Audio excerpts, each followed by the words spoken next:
Guys, magandang umaga sa inyo. Ito, gagawa tayo ngayon ng mini sound. Yan. Check mo lang guys yung ginagawa ko. Ito maliit lang to guys, pero pwede naman sa speaker nyo dyan sa mga D5, D4 or D8. Yan. Ang 50 to 300 watts kaya nyong patunugin. Malakas naman ito guys kasi battery naman or power supply yung gagamitin ninyo. Yung battery na tulad ng ilagay ninyo sa tricycle, sa inyong kwarto, or sa inyong sasakyan ng meron kayong mga maliit na speaker na D4 hanggang D8 na yung 50 to 100 watts. Ayan guys, share ko lang guys. 50 to 300 watts guys, kaya yung patunugin yung speaker. Guys, yung kailangan nyo lang pag gumawa kayo ng mini ampli, kailangan nyo lang ng ito decoder guys, na kung paano ikabit, ituro ko lang sa inyo ito guys, mabilis lang ito. Tapos ito yung ampli nya guys, kung gusto nyo medyo malaki, ito ang 2 times 50 watt yung output nya, yung max nya 2 times 100 watt na.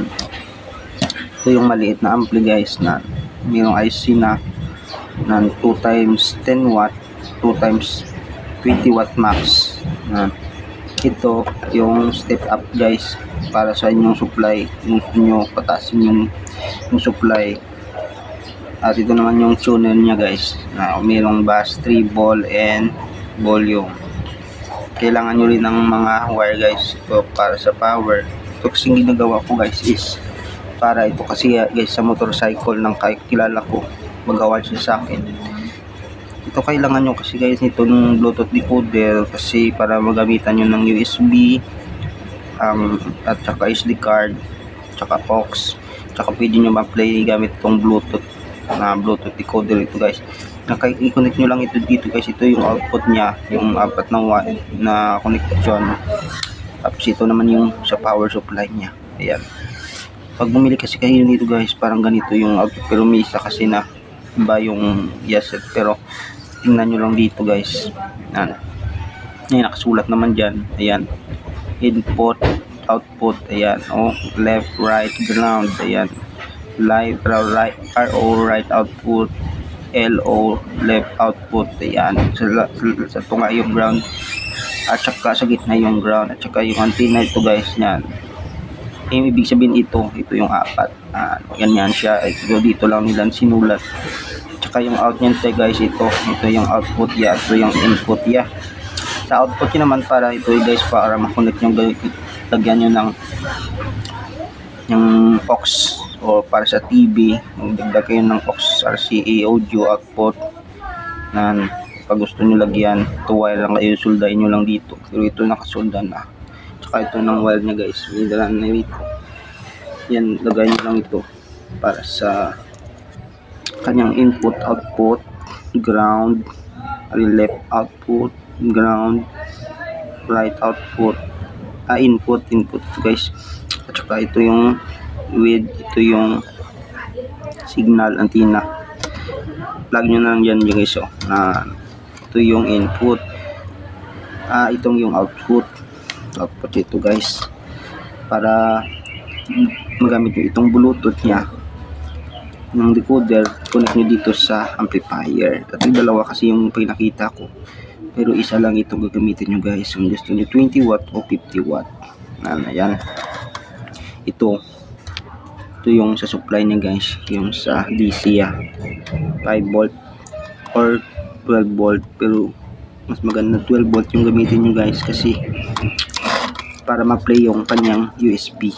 Yan, kasi pag 5 volt gagana ito, pero hindi mag-play yung USB kasi kulang yung voltahe. Yan, dito nyo lang lagay guys. Yan, ito yung 12 volt nya, ito yung pula, connect nyo lang ito, supply nito guys.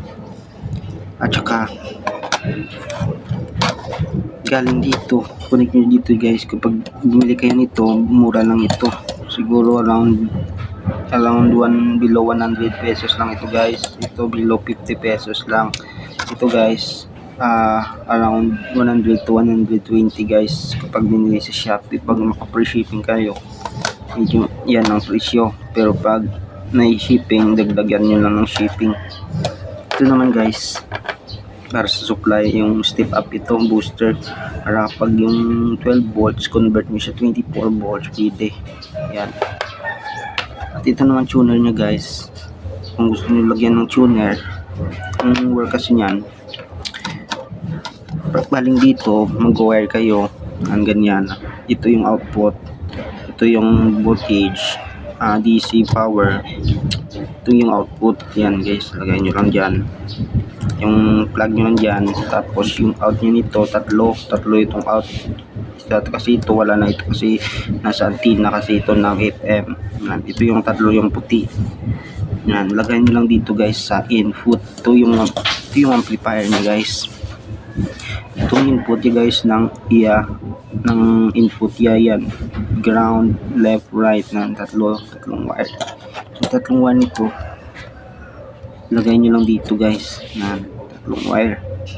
Yan ang input niya para gamitan nyo ng Bluetooth player ng wireless. Ayan, ito kasi yung ampli, ito yung Bluetooth decoder niya.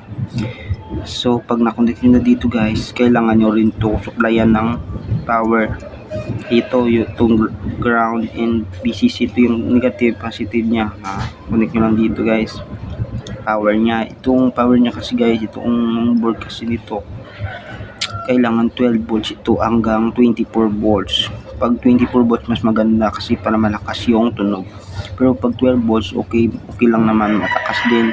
Pag battery, gamitan nyo ng medyo mataas yung battery, malaking battery, para mas maganda. Tapos ito yung output niya guys. Ayan, ang kailangan nyo lang ito ay solder lang guys. Ito yung output niya, ito yung left nya, ito yung right nya output. Dalawang output yan guys, bali 50 to 50 watt, pero yung max nito hanggang 100 watts yung output niya. Yan, left right nyo lang guys. Ito yung ang pula, ito yung itim. Yung dalawang output nyo guys, output, input nyo lang dito, at saka power supply. Ayan, turo ko mamaya guys yung paano i-connect yung power supply. Yan guys, ito guys, kung gusto nyo ito maliit na ampli, sa mga maliit nyo na speaker, na ganda ito. Pero hanggang D4 or D size na maganda ito na amplifier guys, na gagamitin nyo maliit na. Yan, ito yung input nyo guys. Yan, ang tatlo, tingnan nyo lang ang tatlo na L, C, R. Yan yung input niya. Yung galing dito, yung out nito, isolder nyo lang dito. Yan, left, ground, at saka right. Ayan, yan nyo lang isolder yung input para mayroon itong input yung amplifier. Paggamitan nyo na ng Bluetooth. Ayan, tapos ito rin ang output niya, dalawa na solder lang kayo dito ng speaker, positive, negative. Ayan, left, right. Yan yung speaker, dalawa, isang speaker na pwede nyo lagyan ng 20 watt speaker hanggang 200 watt speaker, kaya nito guys. Yan, malakas ito kahit maliit guys. Kasi ito yung ang uso ngayon ng mga maliit na ampli na nilagay nila sa motor nila, tricycle at saka jeep, minsan sa mga maliit na bahay. Yan, bali isa lang yung gagamitin nyo guys. Pili lang kayo kung gusto nyo medyo malaki or medyo maliit. Yan, bilhin nyo lang sa Shopee. Pag ako kasi hindi ko na nilagyan ito, kasi pag nilagyan ko pa ng tuner, hindi kasi malakas yung tunog, kasi hindi magmatch kasi yung ito hindi magmatch kasi dito. Kasi pag kininik nyo yung ito papuntang dito, yung input nya, ayan, input nya dito, tsaka out nya, lagay nyo dito sa ampli, hindi magmamatch. Kasi kailangan, gusto nyo ito sa mga malalaking player, kasi kailangan ng malaking voltahe ito. So hindi ito pwede dito. Sample ko lang ito, pero may mga ibang design guys na pwede dito mong board. Ayan, pero kung marunong kang mag-edit o mag nito, pwede mo ito ma-bypass, para kailangan mo ng maliit para magumana. Gana naman ito pag ginunit mo dito guys, kaso mahina. Pero pag hindi mo nagamitan ito, saka direct mo dyan, mas maganda kasi malakas yung tunog niya, parang kanyang lakas din. Ayan guys, ito naman kasi guys, kailangan nyo nito kasi siyempre dalawang supply ang gagamitin dito. Kailangan nyo dito ng 12 volts, tsaka dito kailangan nyo ng 12 volts rin hanggang 24 volts. So hindi nyo naman madirect yan. Kailangan nyo, pag connect nyo sa 12 volt na battery, kailangan nyo ng mga wire na to connect guys, para hindi masunog yung mga IC nya. Kasi malakas yung mga battery ng sasakyan guys, or yung motorcycle. Ayan, so kailangan nyo na lang ng ito guys, connect nyo dito sa step up. Ito yung step up guys, dito nyo ilagay yung input nya, input positive, negative, scroll nyo na lang dito. Ito bibili sa Shopee, mura lang ito guys, hindi ito loud 100 lang ito guys, below 100 lang ito guys, nabili ko sa Shopee. Yan, ito yung input, ito yung output. Yan guys, positive, negative, meron naman nakalagay dyan guys. Bali scroll nyo na lang yan, Kali yung out nyo dito guys, pwede nyo ma-adjust. Ito kasi pwede nyo ma-adjust yung 12 volts, pwede nyo ma-adjust up to yung 5 volts na input nyo. Sample, meron kayong supply na power bank. Well pa? Yung input kasi, pwede nyo ma-adjust kasi yan. Dito, 5 volts yung input, tsaka pwede nyo ma-adjust ng hanggang 24 volts pag gusto nyo. Yan, connect nyo lang wire, dalawang wire dito guys, positive, negative. Yan, connect nyo na lang dalawang wire, tapos connect nyo sa board ng amplifier. Yan, sa board ng amplifier, lagay nyo lang dito. Yan, positive, negative. Bago nyo ilagay guys, i-test nyo muna kung yung output nya ang kakailanganin ng board. Example, kailangan ito ng 5 volts, so yung output kasi kailangan 5 volts. Pero pag ganito kasi hindi na kailangan ito, dito na lang kasi ginagamit yan, kasi ito 24 volts para maganda. Yung 12 volts na yung input nyo dito, convert nyo ng 24 volts, tsaka i-wire nyo dito para 24 volts yung supply nito.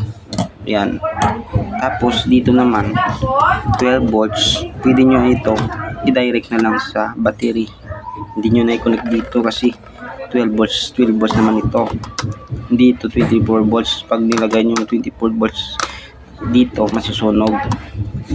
Ayan, so kailangan nyo na lang talaga ng para dito yung step up.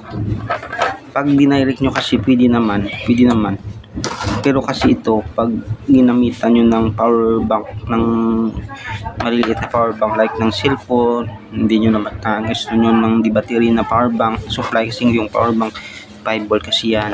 Kailangan nyo nito pag gusto nyo i-connect. Sa akin kasi yung gusto ko kasi dalawa, kasi yung supply lagay ko dito, yung isa tsaka yung isa dito, para yung input nito sa power bank, tsaka ito sa power bank rin. Ito para yung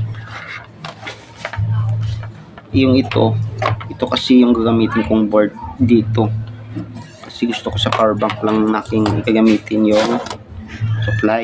Yan, gawa ko nito. Ito yung decoder ko, ito yung gamitin kong ampli, ito yung kung gagamitin, hindi ko ito lang kasi sa power bank ko yung supply ko 5 volts lang, gagawin ko lang 5 volts na. Ayan, 5 volts.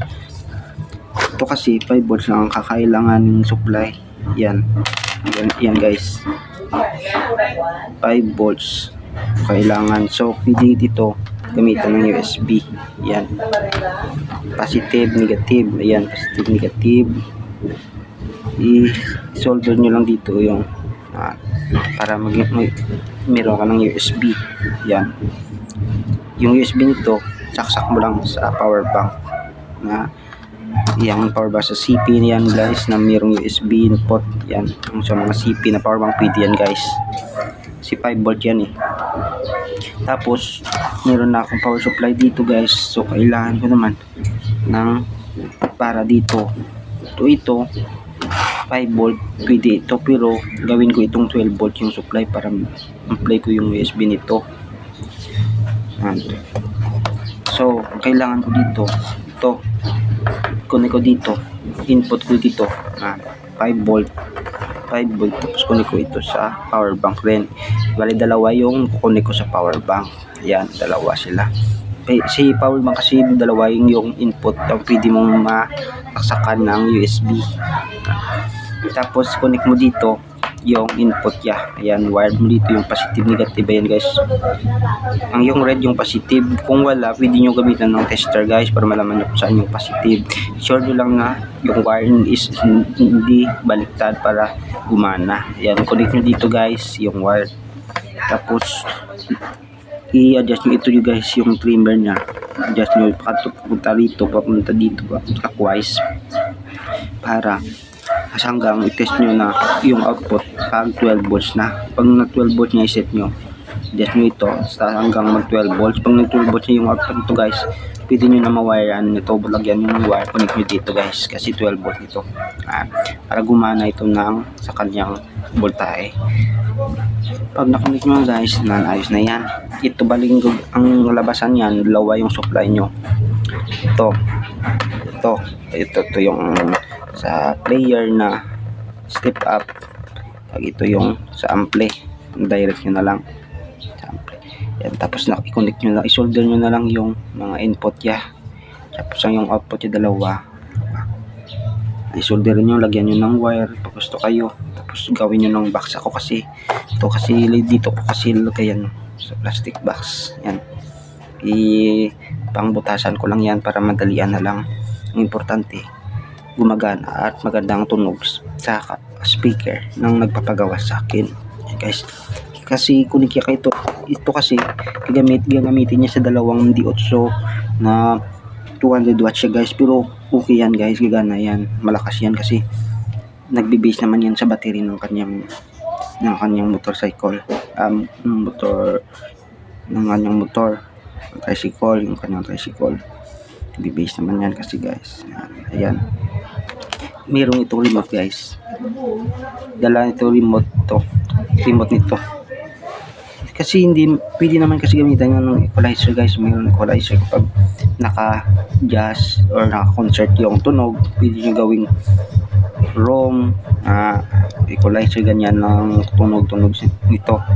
Sa mode, mayroon mode dito. Ayan, power off, tsaka mga number, volume. Ayan guys, bilan nyo lang ng battery guys na malaki, bilog kasi pag bumili nito dala na itong remote pero wala itong battery. Malaki kasing battery nitong parang tapang ang ng battery, parang flat na battery. Yan, mas maganda sana lagyan ko dito guys para merong adjustment, pero hindi ko na ilagay ito kasi dito gagana ito pero mahina. So sayang lang naman yung gawa mo. Mas maganda kung tahanap na lang ako ng magmamatch sa kanya dito. Kasi ito siguro medyo kailangan ito sa mga malalakas na output ng decoder. Ayan guys, share ko yun guys, baka gusto naman gagawa ng mga maliliit. Ayan, pag ito gagamitin nyo guys, 12 volt ito guys, pwede ito papalit-palit nyo dito. Pareho lang naman ito guys, yung output nya malaki lang ito. Ayan, pareho lang naman. Ayan, ito yung supply. Ayan, positive, negative, 5 volt. Ito sa ito yung supply, positive, negative, positive. Ang 12 volts or 24 volts hanggang 24 volts. Pag 15 volts, 18 volts, pwede yan guys, gana yan. Basta 12 to 24 volts yung supply nito. So, yung input nyo guys, same lang yan. Ayan, input, left, ground, right, left, ground, right. Ayan, ito guys, yan, tatlong wire. Yung sa gitna na puti, yan ang ground. Makikita nyo kasi yan guys. So, ito, makikita nyo may nakasulat yan G. Yung G ground yan guys. Yan, yan tundan nyo lang G. Yan G, ground yan. G and D, ground. So ito guys yung pangalawa. Yan. Kasi dito nila sinulat. Kasi pag Dre wala naman silang piling sulatan dito. Kasi dito yung mga susulatan nila na steel. Yan. Copper's plate. Yan. Masulatan yan. Pero iba dito nakasulat. Pero common na yan. Matic na yan. Dito na di siya. Yung mga sulat dito. Yung mga nasulat yan. Yan. Yan guys. Mas maganda ito guys kapag gusto nyo gumawa ng maliit na amplifier. Pag pwede nyo gawing plywood box. And guys, like and share nyo naman guys para maka-upload ako ng mga bagong content guys na tutorial. Yung iba mga related sa amplifier, electronics. And guys, tulungan nyo naman ako. Subscribe guys. Thank you for watching.